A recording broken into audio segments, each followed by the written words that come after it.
From the beautiful campus of SMU in Dallas, it is ACC soccer on a Thursday night and a big, big game as the Clemson Tigers match up with SMU here at Washburn Stadium. And welcome inside with Steve Lansdale. I'm John Liddle. Both these teams had games tied at 1 right until the end on Sunday, but pulled their fat out of the fire with some huge goals at the very end. Like that day-old chicken cordon bleu that tasted a little funny. Some things can just come back to haunt you, and maybe that's the case tonight for the Bears. They get to see Charles Emile Brunet, a player who played for them last year, on the SMU side tonight. Bonozo may have been the best man on the pitch against UIW Monday, as coach said. Now the cross in, Emmanuel turns, drives, knocked down, it's in! It's just too much! You can't hold down the powerful Mookie Emmanuel. As the ball eats up Joseph Andima, and the Mustangs strike first in this clash of the Titans. SMU has picked up a couple conference victories, and they're about to go into an incredibly difficult portion of the schedule. They would love to be able to pick up 3 points tonight. Liz Eddy on the right wing, finding some space, looking to cross. She does to the back post. The one touch is there for Sammy Davis, and SMU strikes like lightning right out of the break. 2-1 Mustangs. Dropping it off. Hennessy plays it out wide. Patton with space. Patton chips it in. Back post. It's there. The brace for 7 Castaigne. What a connection. And TCU is back in front as 7 Castaigne is alone. 3rd place all time in Horned Frog goal leaders. The 28th of her career. Finds Clinton Pimentel in wide space with a one-touch. Escorcia settles it down. Escorcia, Danny, denied! De La Torre is there. There's a restart. And a chance. Out front. Robles on his right foot. Robles delivers! The strike from the top of the 18! Beating Soren Russell and possibly the Mustangs. Pitt has not scored off a restart this season, trying to do so here. Feitosa pops one to the 6, and the header is right on. And Chance Johnson is equal to it, but Jackson Gilman got a head on it solidly. Yeah, Jackson Gilman snuck around the pack and, as you said, got a head directly on it. He was alone. The Mustangs certainly want to tighten that up as he snuck away from the pack. And I don't know if Chance Johnson was up to it so much as the ball hit Johnson more than Johnson stopping the ball. But either way, we're still scoreless a couple minutes in.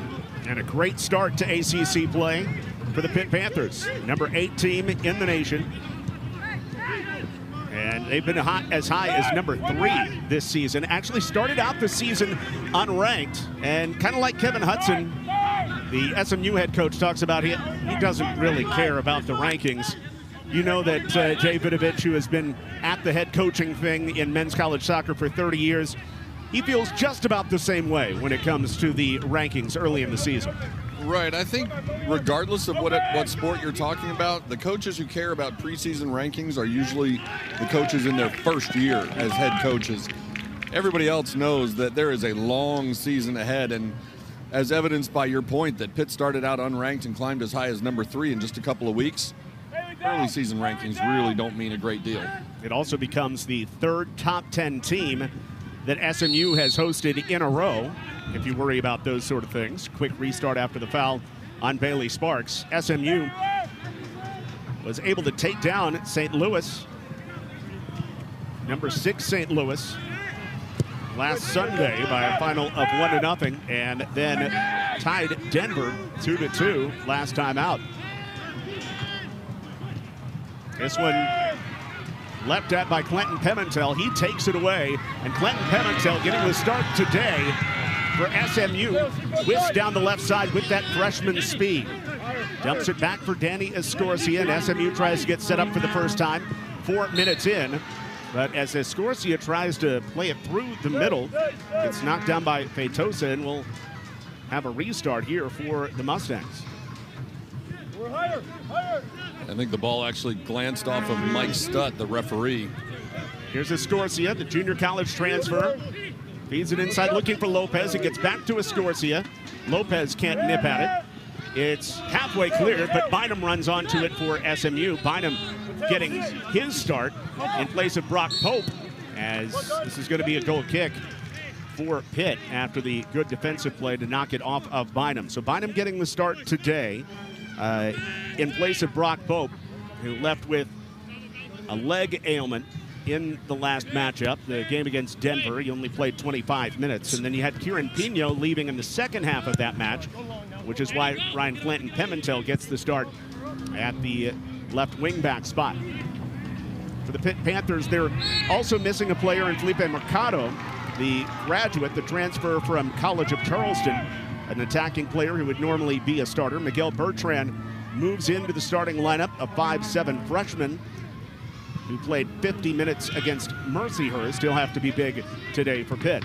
The 5'7" freshman has to be big? Sure. That makes sense. Metaphorically speaking. Right. I'm with you. As SMU tries to get out of their own end, pressing up against the wall, Pitt and the Panthers come up with a keen takeaway and play it back into possession. Both these teams want to play a soccer match, if you will.